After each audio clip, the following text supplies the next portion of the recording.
Bismillahirrahmanirrahim. Wa ala alihi wa sahbihi wa mawalah wa la hawla wa la quwata illa billahi wa ba'du.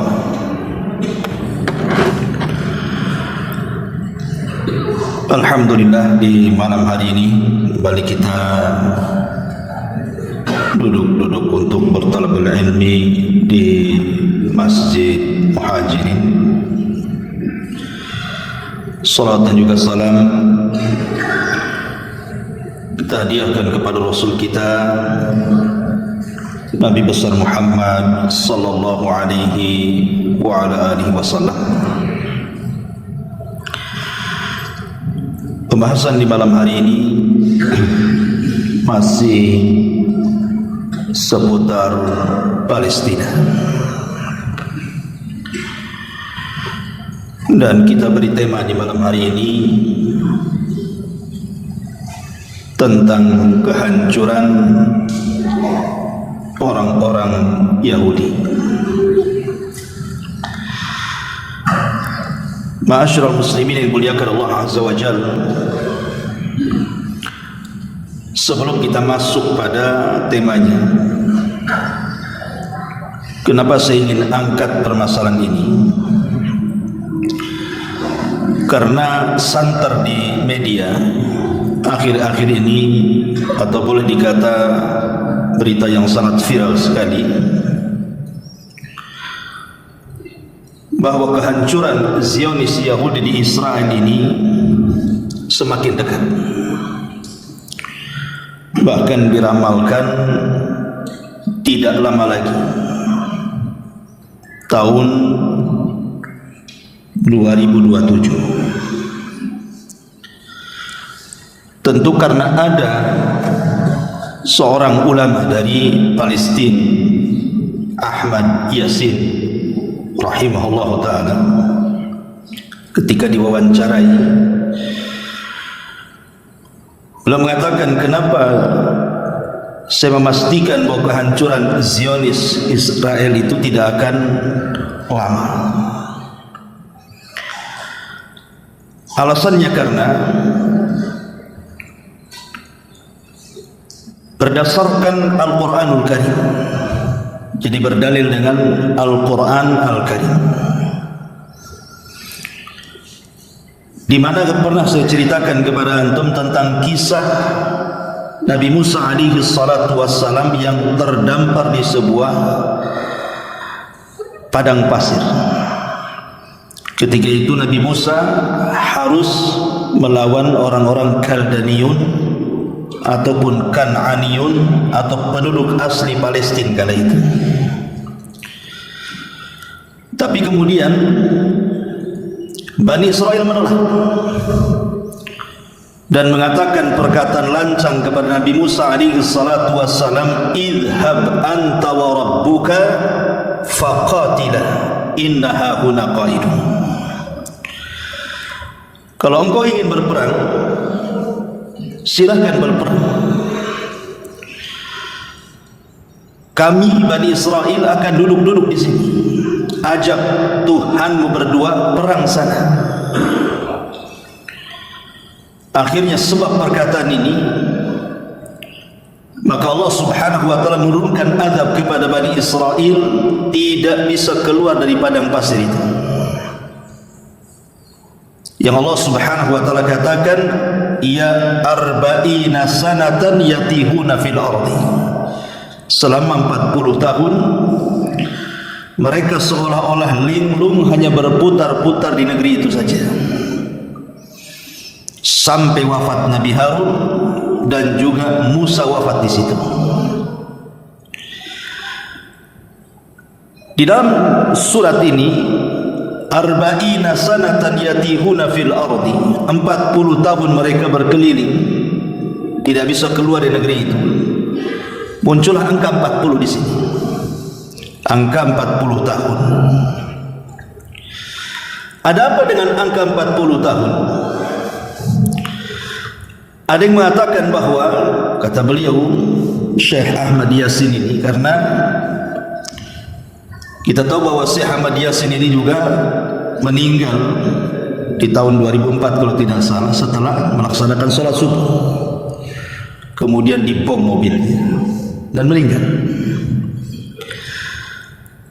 Jadi kalau kita mengurut kenapa kemudian orang-orang Zionis Yahudi itu sampai bertempat di Palestina, minggu-minggu yang lalu sudah saya bahas sedikit bahwa mereka diletakkan oleh orang-orang Inggris di situ, tentu sebagai balas jasa, karena yang mendanai perang kebanyakan ketika itu untuk melawan kerajaan Jerman dan juga Turki Utsmani itu kebanyakan orang-orang Yahudi pendananya. Makanya ketika Perang Dunia Pertama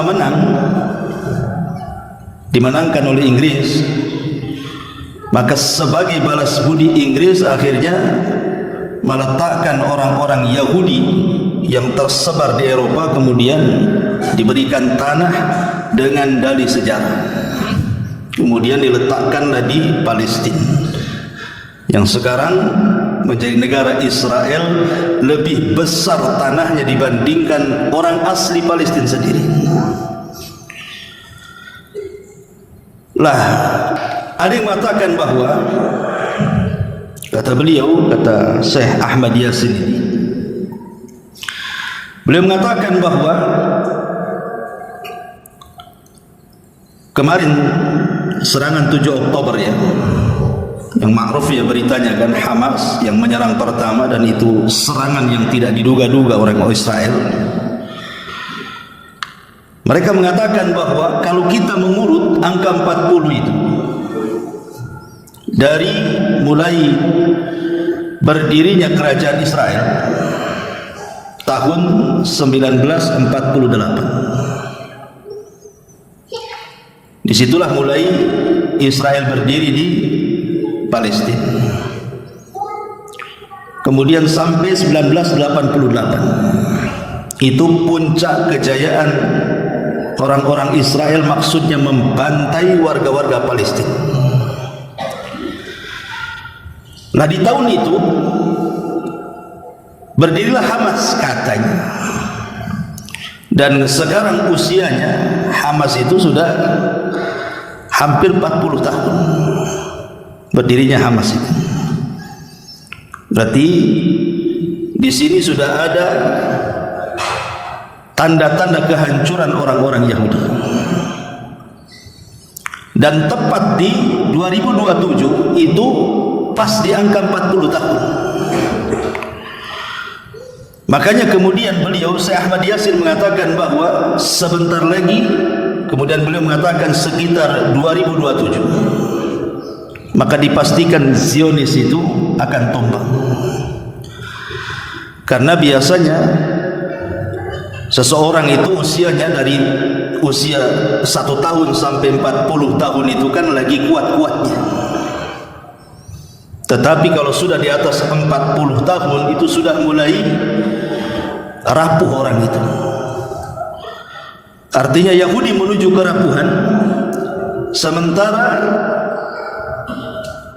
pejuang Palestina, dalam hal ini Hamas gitu ya, dan juga orang-orang yang menyokongnya di sana, itu di atas puncak kejayaan karena sudah hampir 40 tahun. Lah, dari dalih ini kemudian santer di mana-mana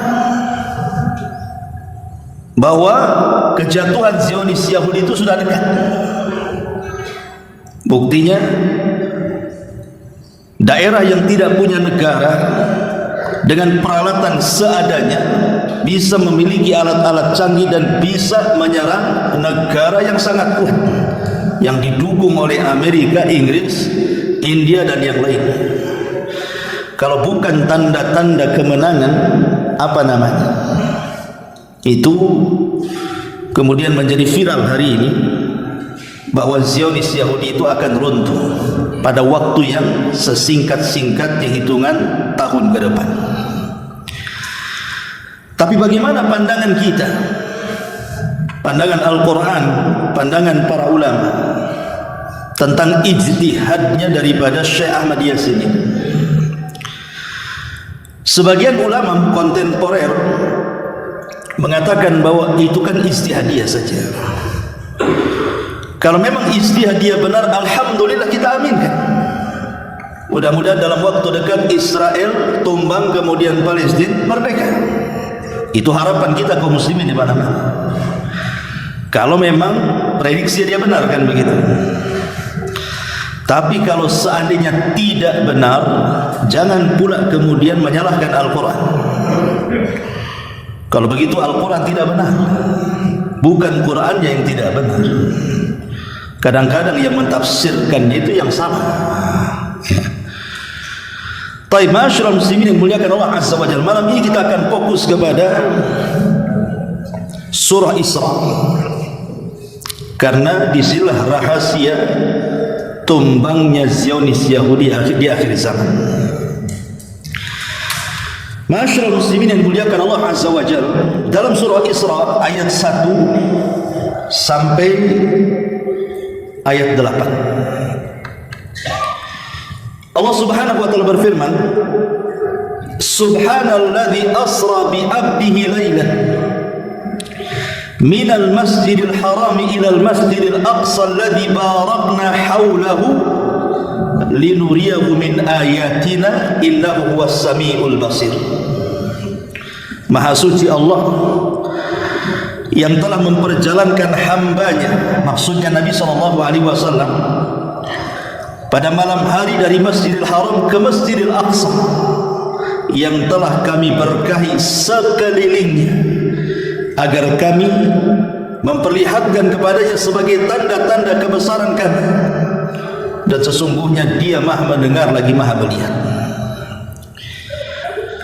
Ayat ini juga sebagai dalil tentang kesucian Aqsa, bahwa Aqsa itu milik kaum muslimin. Karena Nabi SAW pernah menjadikan kiblat 3 tahun di Mekah dan 16 bulan di Madinah. Artinya Baitul Maqdis pernah menjadi kiblat Nabi SAW dan kiblat kaum muslimin selama 3 tahun 16 bulan. Baru kemudian kiblat dialihkan. Dan dari Aqsa ini pula kemudian Nabi SAW dihibur oleh Allah Subhanahu wa taala. Karena saat Nabi SAW sudah tidak bisa berdakwah di kota Makkah, kemudian berdakwah di Taif pun diusir, sehingga pergerakan dakwah Nabi SAW dipersulit. Kemudian rasanya sempit dada Rasul, apalagi sepeninggal Abu Talib dan istrinya Khadijah. Tahun itu menjadi amul hazni, tahun kesedihan Nabi. Maka untuk menghibur Nabi SAW, Allah Subhanahu wa taala buat peristiwa sejarah besar yang kita yakini dengan peristiwa Isra dan Mi'raj,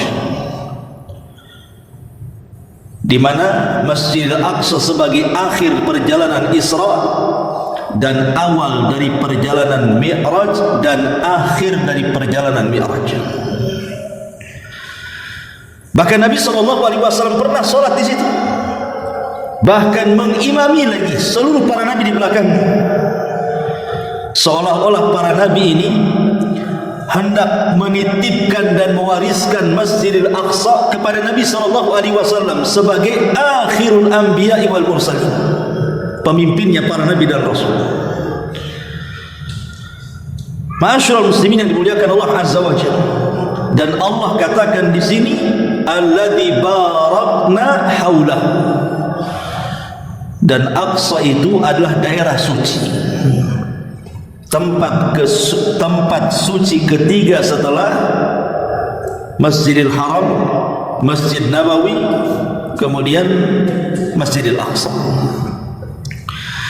Kemudian Allah Subhanahu wa taala berfirman, wa ataina Musal kitaba wa ja'alnahu hudan li bani Israil ala tattakhidhu min duni wakila. Dan kami berikan kepada Musa kitab Taurat, dan kami jadikan petunjuk bagi Bani Israel dengan firman-Nya, janganlah kalian wahai Bani Israel mengambil pelindung selain aku. Makna yang kedua ini seolah-olah Allah Subhanahu wa taala ingin mengatakan kepada kita setelah Allah muliakan Nabi SAW dengan peristiwa Isra dan Mi'raj, atau sebagaimana Allah memuliakan Nabi SAW dengan peristiwa Isra dan Mi'raj, begitu juga Nabi Musa dimuliakan Allah dengan diturunkan Taurat. Dan kedua Nabi ini selalu disebut dalam Al-Quran, dan kata Musa dalam Quran itu terbanyak dibandingkan seluruh para Nabi. Seolah-olah kita tidak bisa dipisahkan dengan Nabi Musa. Bahkan Musa disebut di sini karena dia juga berjasa kepada kita, jangan salah. Yang menyuruh Nabi SAW untuk mengurangi solat 50 waktu akhirnya menjadi 5 waktu, siapa? Nabi Musa. Nabi Musa yang meminta kepada Rasul untuk meminta diringankan. Akhirnya Rasul pun mengikuti saran Musa, akhirnya dikurangi dari 50, 45, 40, 35, 30, 25, 20, 15, 10 sampai menjadi 5 waktu. Makanya disebut setelah peristiwa Isra Mi'raj ini, Nabi Musa alaihi salatu wasallam dengan mukjizatnya Taurat. Kemudian Allah mengatakan, "Dzurriyyata man hamalna ma'a Nuhin innahu kana 'abdan syakura." Wahai keturunan orang-orang yang kami bawa bersama Nuh, sesungguhnya dia Nuh adalah hamba Allah yang banyak bersyukur. Allah ingatkan tentang orang-orang yang dalam Nuh itu. Siapa orang-orang yang di kapal Nabi Nuh? Anak-anak Nuh, Syam, Ham, dan juga Yafis. Dan Bani Israel itu nasabnya sampai kepada Nuh alaihi salatu wassalam, termasuk kita semuanya. Baru setelah Allah Subhanahu wa taala menyebutkan itu semuanya, di sini baru dimulai pembahasan kita. Allah mengatakan, "Wa qadayna ila bani Israil fil kitab la tufsidunna fil ardi marratayn wa la ta'luwanna uluwan kabira fa idza jaa wa'du ulahuma ba'athna 'alaikum ibadan lana uli ba'sin syadid fajasu khilalad diyar wa kana wa'dan maf'ula." Dan kami telah tetapkan. Ada yang mengatakan kalimat qadayna itu maksudnya kami telah takdirkan di Lauhil Mahfuz. Ada yang mengatakan wa qadayna itu artinya akhbarna, kami habarkan. Ada yang mengatakan wa qadayna itu artinya hakamna, kami telah menetapkan secara hukum alam dan syar'i. Kepada siapa? Kepada Bani Israel. Fil kitab, di dalam kitab itu maksudnya dalam Taurat. La tufsidunna fil ardi marratain.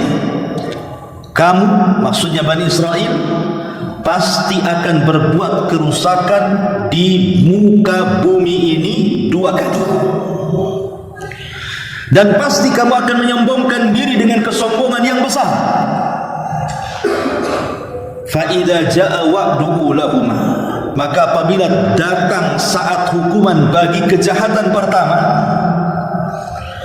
ba'athna 'alaikum ibadan lana, maka kami akan datangkan kepada kalian hamba-hamba kami yang sangat-sangat perkasa. Kemudian fajasu khilalad diyar, lalu mereka merajalela, membakar-bakar, mengepung-ngepung, bahkan membunuh. Dan itulah ketetapan yang pasti terlaksana. Begini, ikhwan. Ya. Sebelum saya lanjutkan, saya terangkan dulu supaya jelas. Ma'asyiral muslimin yang dimuliakan Allah Subhanahu wa taala. Kita tahu kisah Bani Israel secara singkat. Bani Israel ini berawal dari Nabi Ibrahim alaihi salatu wassalam. Kemudian Ibrahim punya anak namanya Ishak. Dari Ishak ini punya anak namanya Yakub. Dari Yakub ini punya anak 12. Dari 12 anak Yakub ini lahirlah Bani Israel. Karena Israel itu nama lain daripada Yakub. Dari keturunan Yakub disebut Bani Israel dari 12 putranya. Kemudian diboyong oleh salah satu putra Yakub namanya Yusuf dari Palestina menuju Mesir. Kemudian setelah Yusuf meninggal, akhirnya kemudian mereka diperbudak. Singkat cerita, diperbudak Fir'aun, kemudian lahirlah Musa.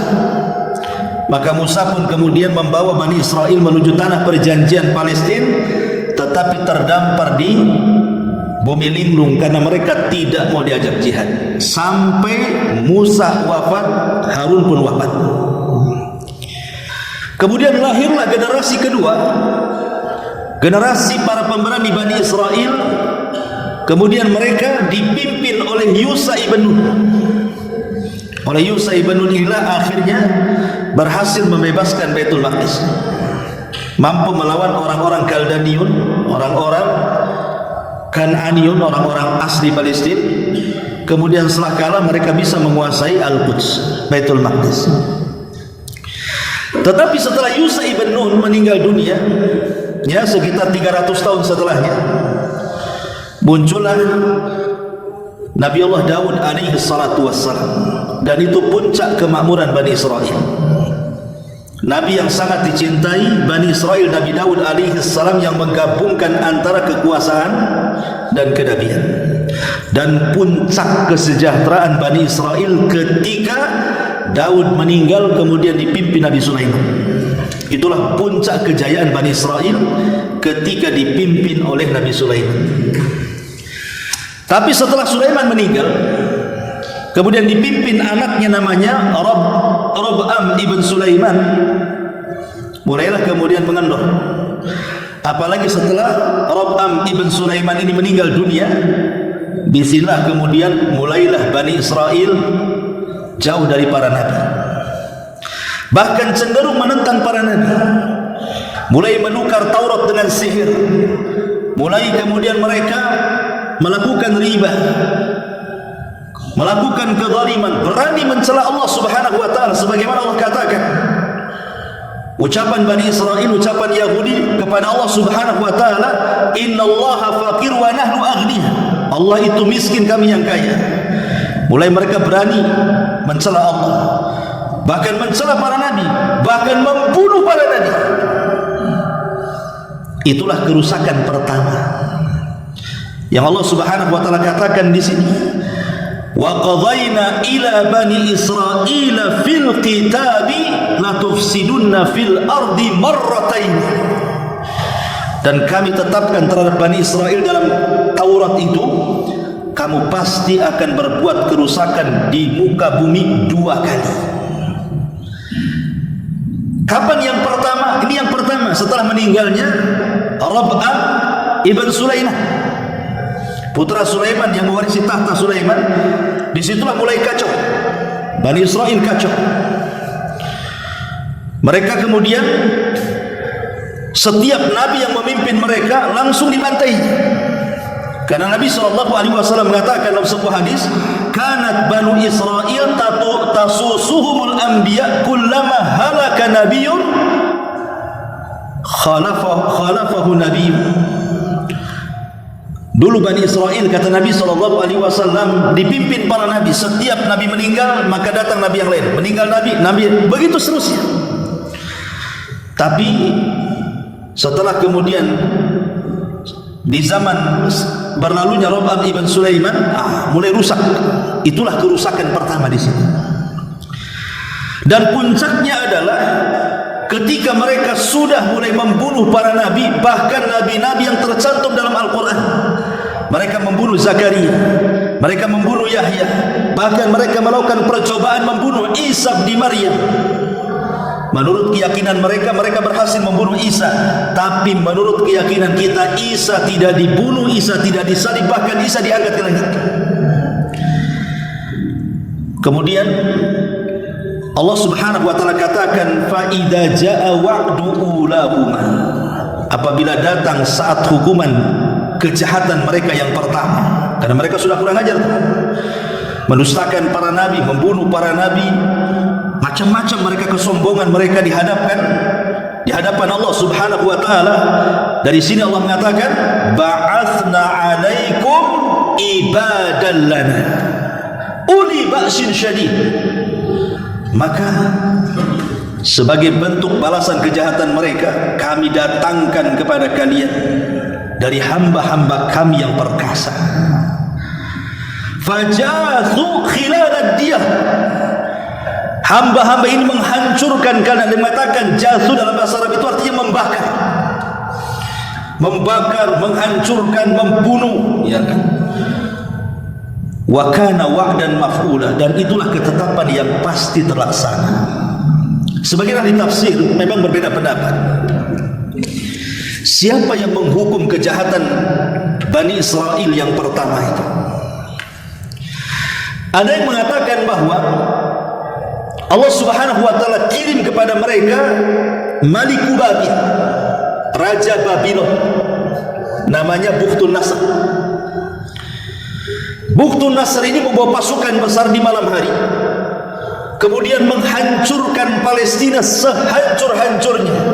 Dalam waktu sesingkat-singkatnya 90.000 Yahudi mati semuanya, dibantai, dan 70.000 ditawan dari kalangan anak-anak, wanita dan orang tua, semua digiring ke Irak, dan tidak disisakan satupun manusia di Palestina. Kemudian dirobohkan semua bangunannya. Ini sebagai balasan dari kejahatan mereka. Allah kirim raja yang jauh lebih zalim, lebih jahat dibandingkan mereka. Ini satu penafsiran. Ini kejahatan pertama yang kemudian Allah balas dengan datangnya Bukhtun Nasr. Ada juga ahli tafsir mengatakan bahwa yang dimaksud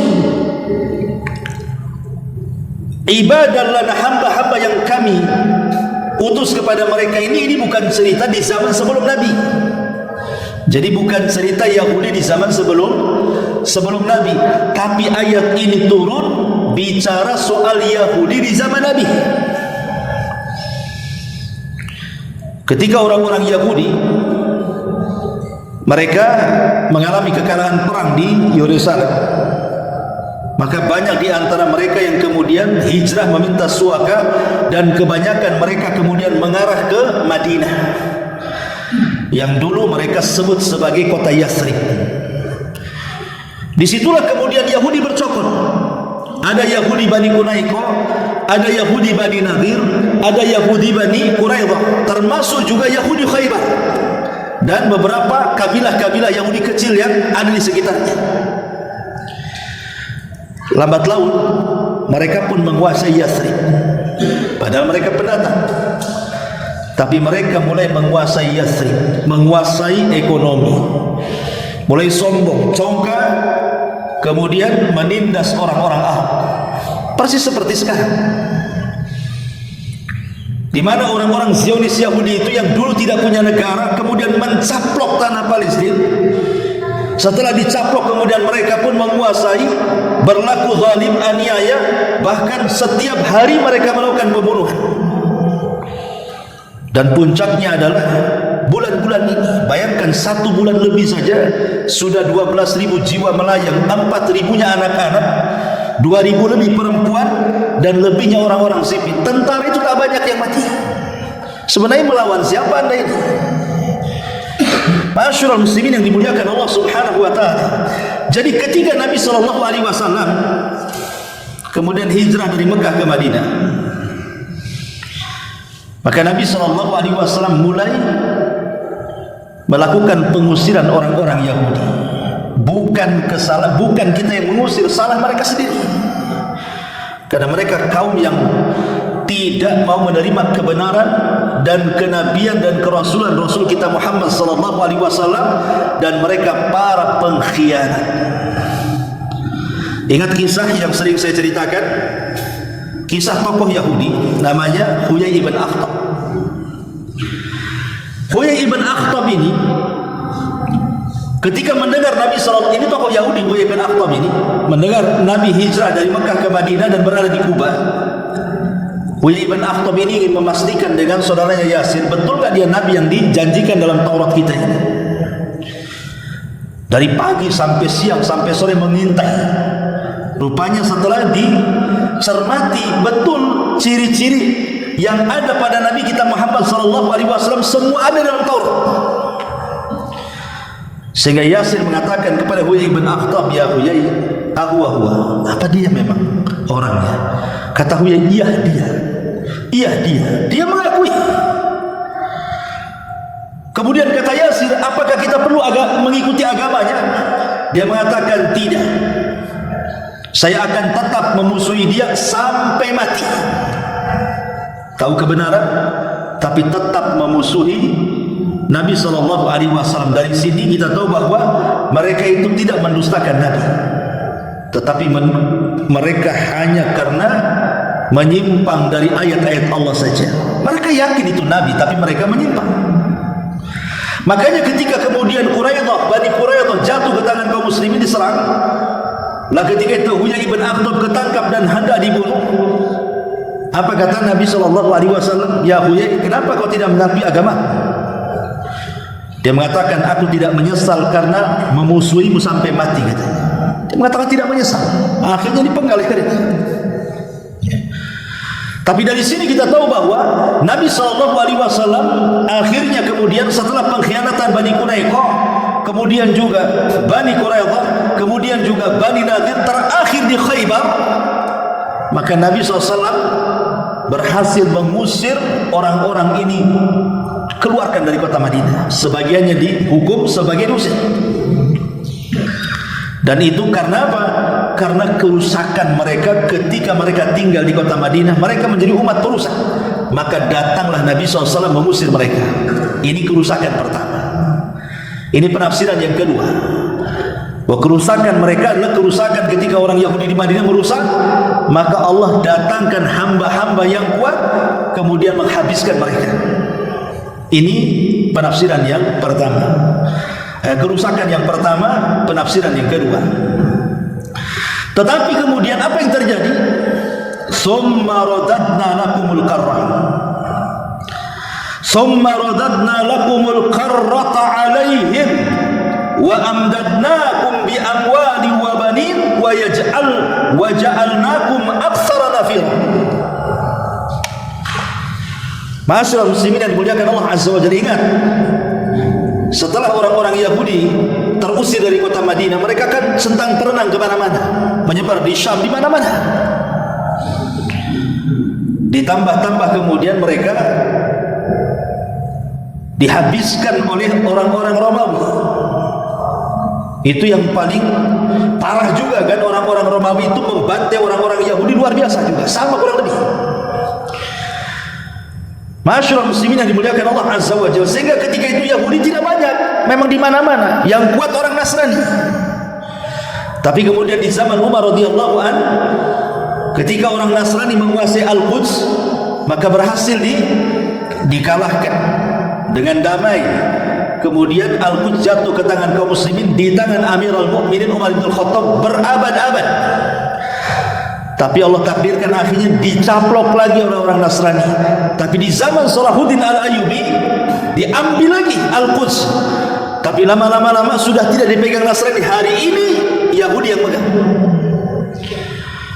Lalu Allah Subhanahu wa taala mengatakan setelah kekalahan orang-orang Yahudi, pembantaian orang-orang Yahudi, summa radadna lakum, kemudian kami berikan kepada kamu giliran untuk mengalahkan mereka. Jadi memang Allah mengatakan setelah orang-orang Yahudi dibantai itu, kemudian Allah akan berikan kekuatan kepada orang Yahudi dengan 3 kekuatan. Apa itu?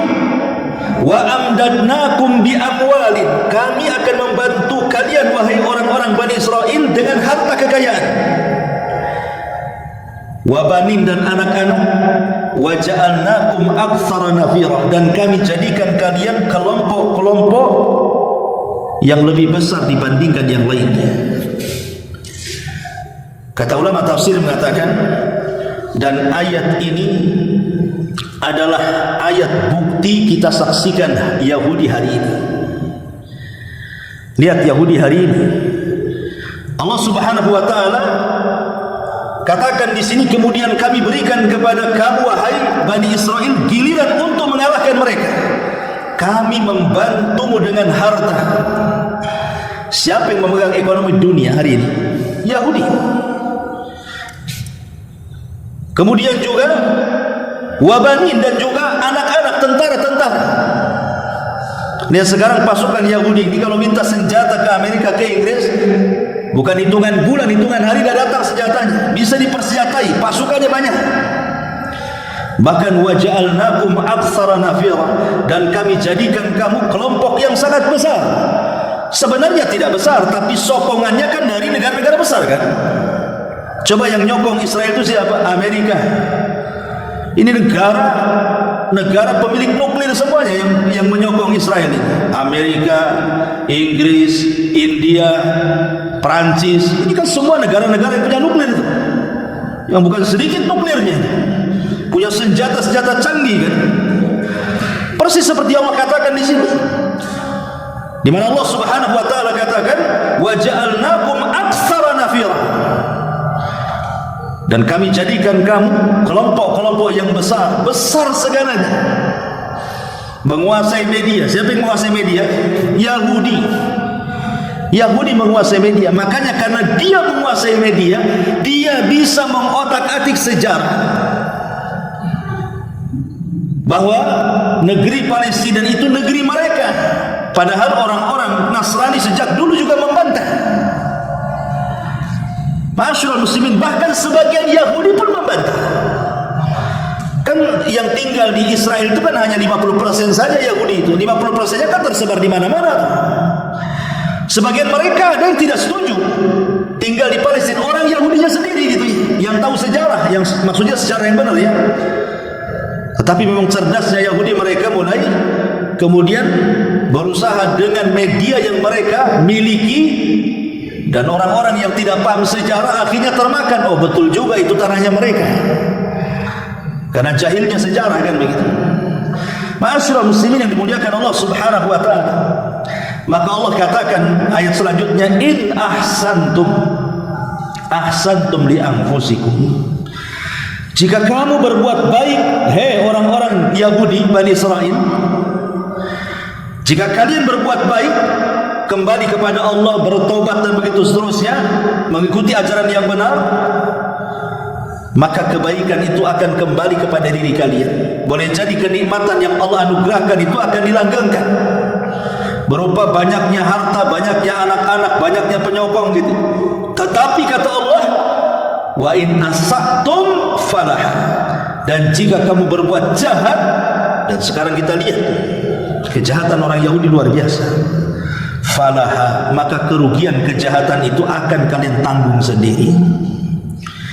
Kemudian Allah mengatakan apa? Fa idza jaa wa'dul akhirati, fa idza jaa wa'dul akhirati liyas'u wujuhakum wa liyadkhulul masjida kama dakhaluhu awwal marrah wa liyutabbiru ma alau tadbira.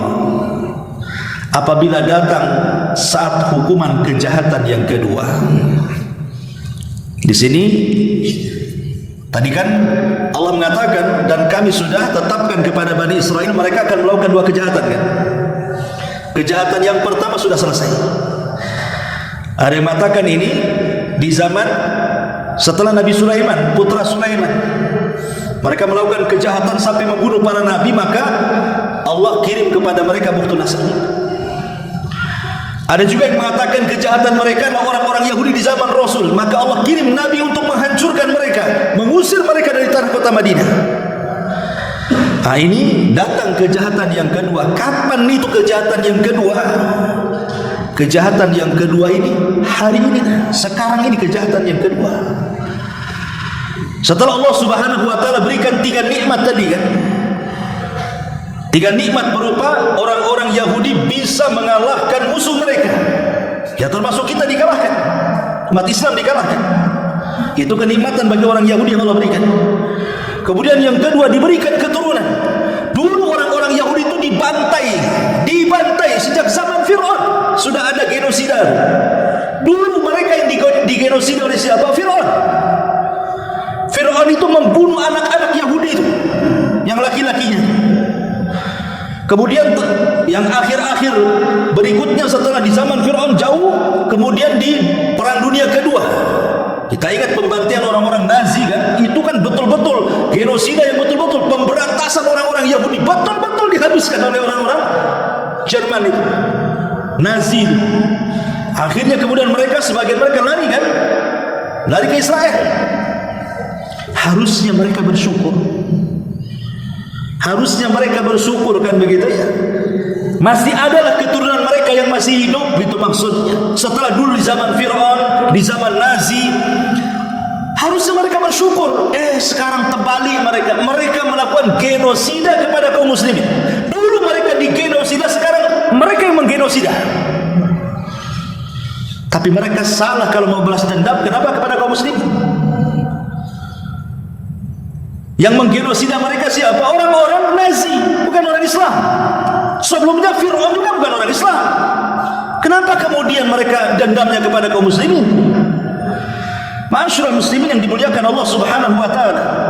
Makanya di sini Allah Subhanahu wa taala uji kita kaum muslimin, di mana orang-orang Yahudi bisa mengalahkan musuh-musuhnya termasuk kaum muslimin menurut mereka. Kemudian juga diperbanyak anak-anaknya sehingga mereka punya negara dan sekarang punya pasukan, dan mereka disokong oleh negara-negara besar, negara Amerika, Inggris, India, Prancis, dan negara-negara lainnya. Ma'asyiral muslimin yang dimuliakan Allah Subhanahu wa taala. Dan kita lihat hari ini lemahnya kaum muslimin ketika diserang oleh Israel. Dipermainkan kaum muslimin kan? Disuruh ngungsi, tahu-tahu dibom. Kemudian dibuat isu rumah sakit menjadi sarangnya tentara Hamas, dibom lagi. Masjid-masjid dibom. Mau kemana kaum muslimin? Ma'asyiral muslimin yang dimuliakan Allah Subhanahu wa taala, saya teringat ucapan salah seorang syekh. Jadi seorang syekh ini mengatakan dulu 35 tahun yang silam dia bercerita. Jadi ada seorang komandan perang Yahudi Israel itu jalan-jalan ke salah satu madrasah kaum muslimin yang ada di Palestina. Orang-orang Palestina sejak dulu itu terbiasa mereka bangun subuh seanak-anaknya. Itulah hebatnya tarbiyah orang-orang Palestina. Udah kecil-kecil saja mereka dibangunkan dan harus sholat ke masjid, dan mereka sudah terbiasa baca Quran dan didoktrin tentang kejayaan Islam. Jadi ketika jenderal Israel ini melihat ada anak kecil usianya masih 7-8 tahun itu, kemudian dikatakan, mau kemana kamu? Anak kecil ini mengatakan, saya mau ke masjid. Ya, nggak usah kau ke masjid. Akhirnya tiba-tiba anak kecil ini mengatakan, jangan halangi aku ke masjid. Demi Allah, Nabi kami menghabarkan bahwa kalian kelak akan binasa di tangan kami, katanya. Anak kecil ngomong begitu. Anak kecil belum balik ngomong begitu. Nabi kami menghabarkan kepada kami bahwa kami akan menghabisi kalian, katanya. Kata jenderal ini mengatakan, sebelum kalian habisi kami yang akan habisi kalian sehabis-habisnya. Makanya terjadi genosida di sini. Ketakutan mereka. Karena banyak itu yang dihabarkan Nabi SAW yang merupakan keyakinan orang-orang Yahudi sendiri. Mereka berusaha untuk menghindar. Contoh umpamanya, ketika Nabi SAW menceritakan tentang pohon Gorgah, bahwa nanti di akhir zaman orang-orang Yahudi itu tidak bisa bersembunyi harta di balik batu, karena batu akan bicara. Hei muslim, ini di balik batu ada Yahudi, bunuh dia.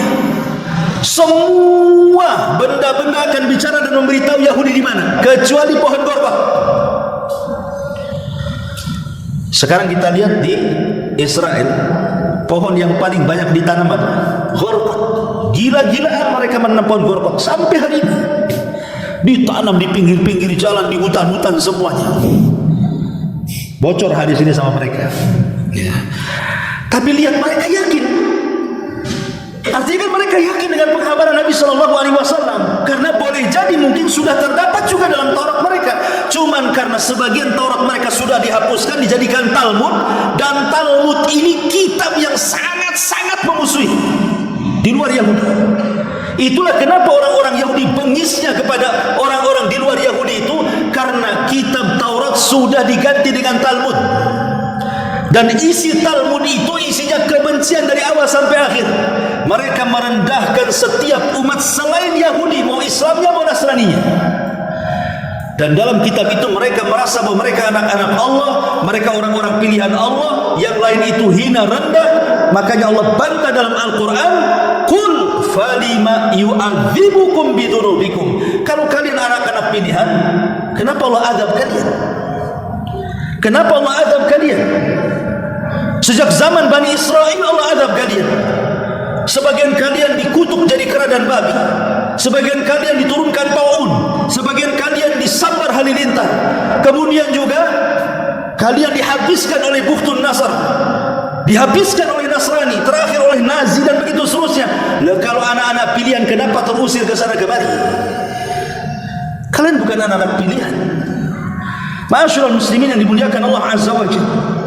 Maka di sini Allah mengatakan, in ahsantum ahsantum li anfusikum.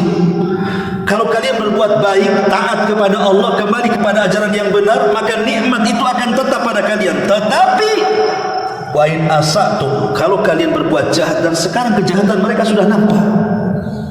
Kejahatan mereka sangat keji dan kejam. Maka Allah mengatakan, falah, tanggung sendiri kejahatan kalian itu. Dan Allah mengatakan apa? Fa idza jaa wa'dul akhirati. Dan jika apabila datang saat hukuman kejahatan yang kedua. Ini sekarang kejahatan yang kedua atau mereka. Bentar lagi akan datang hukuman kepada mereka. Kami bangkitkan musuh-musuh. Liyasa'u wujuhakum, untuk menyuramkan wajah-wajah kalian.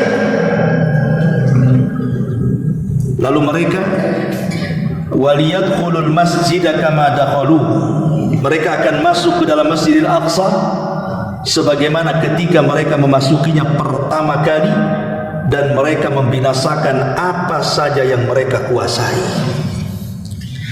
Jadi sini Allah Subhanahu wa taala menjanjikan apabila kaum kera dan babi ini, orang-orang Yahudi laknat ini, mereka sudah mulai melakukan kerusakan, dan kerusakan itu terus mereka lakukan sampai hari ini, puncaknya hari ini.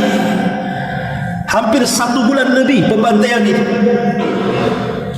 Maka akan didatangkan musuh-musuh orang Yahudi. Siapa musuh-musuh orang Yahudi? Ya bisa saja kaum muslimin, bisa saja orang-orang Nasrani, kan begitu, atau musuh-musuh yang lain. Ya. Tetapi sebagian para mengatakan maksudnya di sini adalah kaum muslimin. Jadi kelak kaum muslimin akan kembali merebut Masjidil Aqsa, dan mereka akan masuk ke Masjidil Aqsa itu sebagaimana dulu di zaman Umar ibn Khattab radhiyallahu an masuk ke Masjidil Aqsa tanpa ada rasa takut. Kalau sekarang masuk ke Masjidil Aqsa nggak bisa, karena semua di bawah otoritas Israel. Masjidil Aqsa bayar aja ya uangnya untuk Israel lah. Belum lagi keamanannya, kadang-kadang main tembak saja ya. Orang ketakutan masuk Masjidil Aqsa.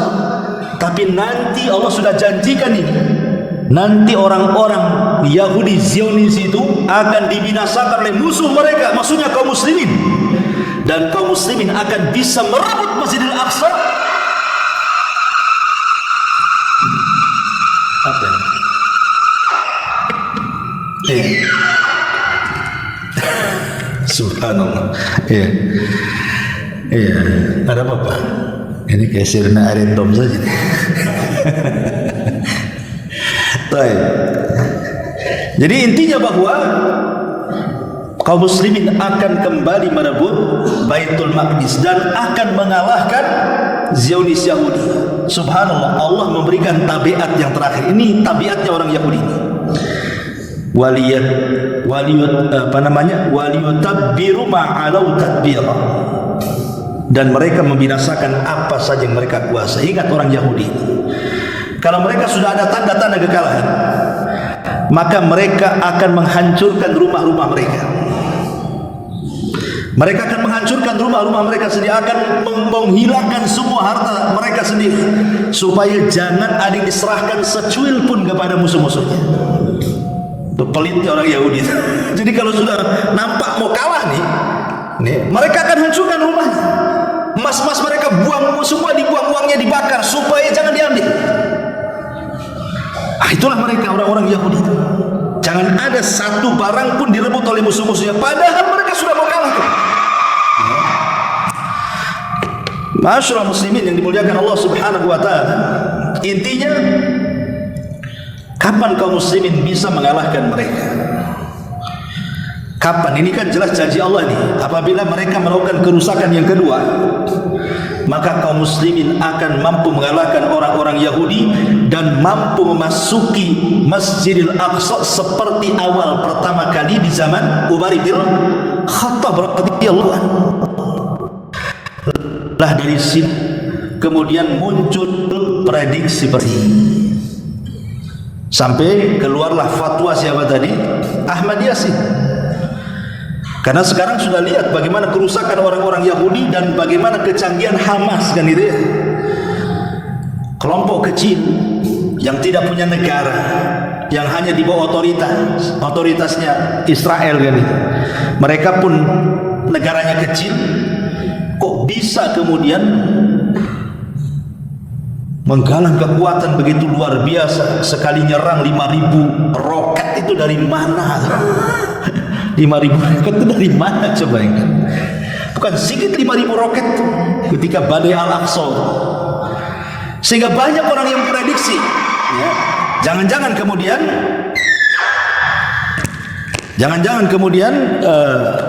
apa yang dikatakan oleh Syekh Ahmad Yasin ini memang akan menjadi kenyataan. Apalagi sekarang, dulu mungkin tidak ada media, sehingga pembantaian kaum muslimin dari tahun ke tahun, pembantaian kaum muslimin dari tahun ke tahun itu tidak diketahui media kan? Padahal mereka membunuh biasa saja. Udah ratusan jiwa mereka bunuh itu dari tahun ke tahun itu. Dan sekarang puncaknya dan baru diketahui kaum muslimin dimanapun mereka berada karena ada media. Barulah dikutuk oleh semua negara. Tetapi kutukan itu apa kemudian berpengaruh? Tidak juga, resolusi PBB juga tidak ngaruh. Ya gimana mau ngaruh coba? Yang meletakkan Inggris, yang menyokong Amerika, yang punya PBB juga mereka. Apa yang mau ngaruh? Yang ngaruhnya sih kita aja lagi himbauan, gencatan senjata gitu saja kan begitu. Masyaallah muslimin yang dimuliakan Allah Azza wa Jalla. Tapi para ulama mengatakan, ya kalau itu kan ijtihadnya pribadinya beliau. Pribadinya Syekh Ahmad Yasin mungkinlah beristihad seperti itu kan begitu. Kalau memang istihad mereka dia benar, alhamdulillah. Mudah-mudahan 2027 ini Palestina merdeka, Israel hilang dari peta dunia kan begitu. Hilang dari peta dunia. Sebagaimana dulu Bosnia dengan Yugoslavia kan itu. Yang kita kenal Yugoslavia itu negara besar sama dengan Israelnya. Kalau Palestina Bosnianya dihantam pula Bosnia itu. Sekarang Yugoslavia hilang, Bosnia pula yang ada. Ya boleh jadi mungkin nanti Palestina yang ada, Israel nggak ada kan begitu ya. Kita sih umat Islam hanya berharap. Tapi apakah kemudian dipastikan 2027? Ya wallahu a'lam. Ya kita hanya aminkan. Tapi kalau tidak terjadi, jangan pula salahkan Qur'annya. Karena masalahnya beliau ini berdalil dengan angka 40 tahun dalam kisah Nabi Musa alaihi wassalam ketika berada di Ardi Teh. Ya, lihat penafsiran dia. Tapi kalau seandainya sampai 2027 kau tidak merdeka, Israel makin kuat, berarti ya itu ijtihad dia. Jangan pernah salahkan Quran. Karena penafsiran Al-Quran ini ya kadang-kadang ditafsirkan berbagai macam, dan ulama-ulama dulu juga sudah mentafsirkan, dan kita mengacu kepada tafsir-tafsir yang kredibel dari para ulama-ulama salaf yang sudah ada. Ya walaupun usaha ulama-ulama kontemporer mengatakan seperti itu, tapi kita tidak bisa memastikan apalagi dengan melihat kondisi kelemahan kaum muslimin hari ini, rasanya mustahil. Rasanya mustahil. Kenapa? Bayangkan ya, umat Islam itu hampir 2 miliar, tapi keberadaan mereka seperti buih di lautan. Kalau seandainya umat Islam mau bersatu saja memerangi Israel, sebentar aja kan begitu. Tetapi karena kondisinya seperti buih di lautan, ya banyaknya ya centang perenang sajalah. Persis seperti Nabi SAW katakan, walakinnakum gusaun ka gusa'is saili. Tapi kondisi kalian seperti buih yang ada di lautan, kata Rasul. Di mana perasaan takut musuh-musuh sudah dicabut, perasaan kemuliaan dalam hati kita sudah dihilangkan dan ditanamkan perasaan al-wahnu, kelemahan. Masyaallah muslimin yang dimuliakan Allah Azza wa Jalla, sampai hari ini saya tanya coba, negara-negara Islam yang masuk pasukan, masuk senjata, masuk apa, mana ada? Belum ada kan? Ya paling di luar sajalah. Itu pun hanya segelintir orang kan, ormas-ormas saja. Negara-negara besar kan tidak. Tapi mereka menghimbau gencatan senjata, damai dan begitu seterusnya. Itulah yang bisa dilakukan, apalagi karena memang kuatnya Israel, ya wajar karena sokongannya negara-negara besar kan begitu ya. Sokongannya Amerika, Inggris, India, Perancis saja, bayangkan negara-negara besar semua. Masyaallah muslimin yang dimuliakan Allah Azza wa Jalla. Tapi walaupun demikian, bukan berarti kita tidak bisa berjihad melawan mereka. Alhamdulillah saya bersyukur ada fatwa daripada MUI tentang pemboikotan kan begitu. Ya minimalnya lah kita boikotlah produk-produk mereka itu, karena sudah keluar fatwa. Dan juga pemerintah tegas sekarang ini kan membela Palestina dan juga menyungsung kemerdekaan mereka. Kalau sudah seperti ini, apalagi yang ditunggu? Boikot sajalah. Kemudian jangan lupa berdoa kepada Allah Subhanahu wa taala untuk kehancuran Yahudi dan kemenangan warga Palestina, kaum muslimin, saudara-saudara kita yang ada di sana. Dan kalau memang punya biaya, ya kita berikan kepada mereka, karena mereka memang sangat kekurangan makanan, minuman, pasokan listrik dan begitu seterusnya. Dan lebih daripada itu, kita bisa berjihad lewat media. Kalau Israel bisa membayar bazar-bazar untuk membalikan fakta, di tangan antum ada handphone, kita bisa juga menyerang mereka lewat media kan itu. Karena perangnya pakai apa lagi? Mau sengaja antum datang ke sana, jangankan ke sana, orang Palestina keluarnya nggak bisa, antum mau masuk pula, gimana caranya? Masyaallah muslimin yang dimuliakan Allah Subhanahu wa taala. Jadi kalau kita melihat sekarang ya, kondisi Palestina, maksudnya perang Palestina hari ini dengan Zionis Yahudi itu, kalau saya simpulkan ada 4 perkara di mana Al-Quran membongkar keburukan orang-orang Yahudi dengan peperangan ini ya. Saya akan sebutkan 4 ayat bagaimana Al-Quran membongkar keburukan mereka. Pertama, surah Al-Maidah ayat 82. Allah Subhanahu wa taala mengatakan, la tajidanna asyaddan nas adawatan lil ladzina amanu al-yahud wal ladzina asyraku. Sesungguhnya kamu dapati orang-orang yang akan, atau orang yang paling keras permusuhannya terhadap orang-orang yang beriman, mereka adalah orang-orang Yahudi, kemudian orang-orang yang melakukan kesyirikan. Lihat bahasa Quran. Allah Subhanahu wa taala mengatakan di sini, engkau akan dapati manusia yang paling memusuhi orang-orang yang beriman. Siapa mereka? Nomor 1 Yahudi itu. Para penyembah berhala saja di nomor 2 kan. Orang-orang yang menyembah berhala, menyembah batu, menyembah patung, menyembah pohon itu tidak sedahsyat permusuhannya orang-orang Yahudi kepada kita kaum muslimin. Dan hari ini terbongkar bagaimana mereka memusuhi orang yang beriman itu, luar biasa bencinya orang-orang Yahudi kepada kaum muslimin. Dengan adanya perang ini, lihat bagaimana kebencian orang Yahudi kepada kita tanpa pandang bulu. Semua main bom, Saking bencinya mereka, udah nggak ada perasaan rahmat lagi, nggak ada perasaan rahmat itu. Yang kedua, surah Ali Imran ayat 21 Allah mengatakan, innal ladzina yakfuruna bi ayatillah wa yaqtuluna an-nabiyina bighairi haqq wa yaqtuluna alladzina ya'muruna bil qisti minan nas fabashshirhum bi'adzabin alim. Sesungguhnya orang-orang yang mengingkari ayat-ayat Allah dan membunuh para nabi tanpa alasan yang benar, serta membunuh orang-orang yang menyuruh manusia berbuat adil. Lihat sekarang siapa yang mereka bunuh? Dulu mereka membunuh para nabi, sekarang mereka membunuh para ulama, orang-orang baik, orang-orang yang sedang sholat di masjid mereka bom, bahkan anak-anak yang tidak berdosa, wanita-wanita, bahkan orang-orang tua yang tidak sanggup mengangkat senjata. Mereka sudah tidak ada aturan perang, tapi kaum muslimin ada aturan perang. Tidak boleh membunuh anak-anak, tidak boleh membunuh wanita, tidak boleh membunuh orang tua. Bahkan padri-padri, rahib-rahib, pendeta-pendeta di gereja tidak boleh dibunuh. Itu dalam Islam.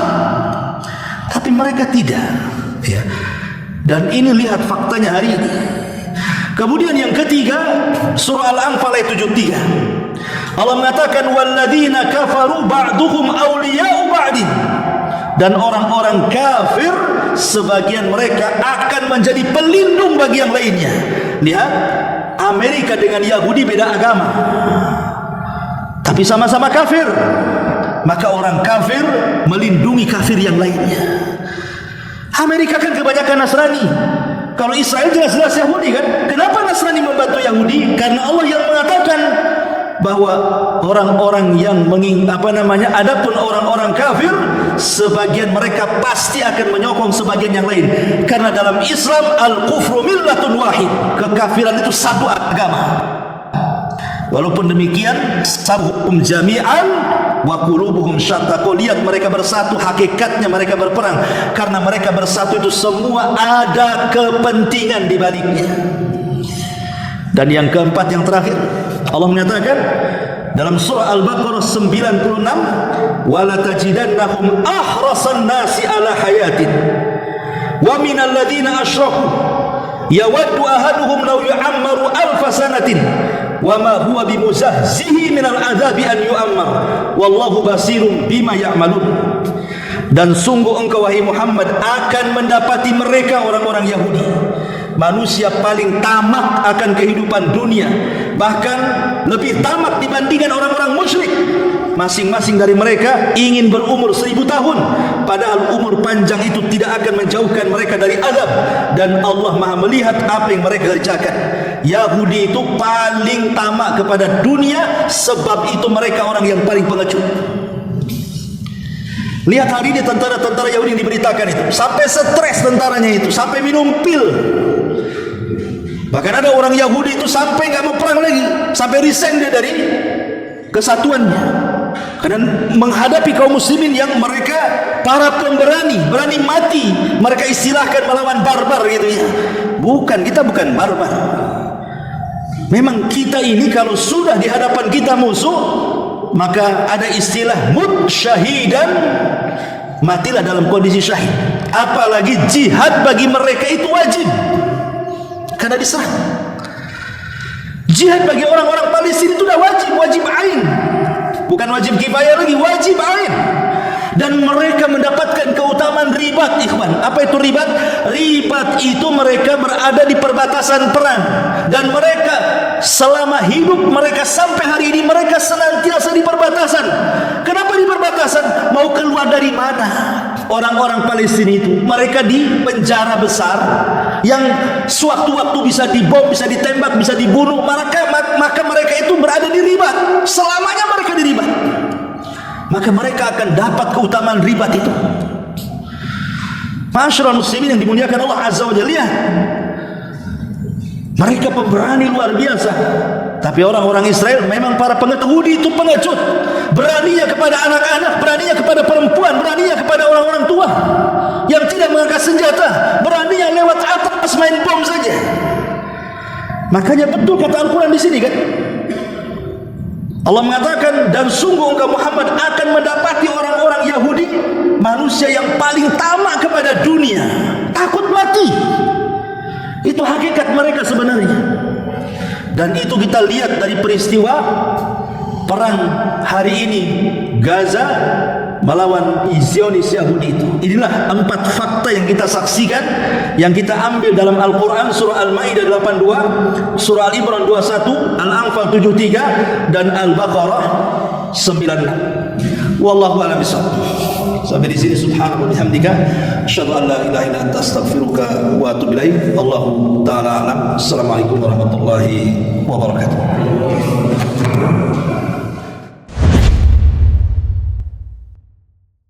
Intinya bahwa tolong berakhlak kepada Allah. Membahas tafsir dari surah Al-Imran.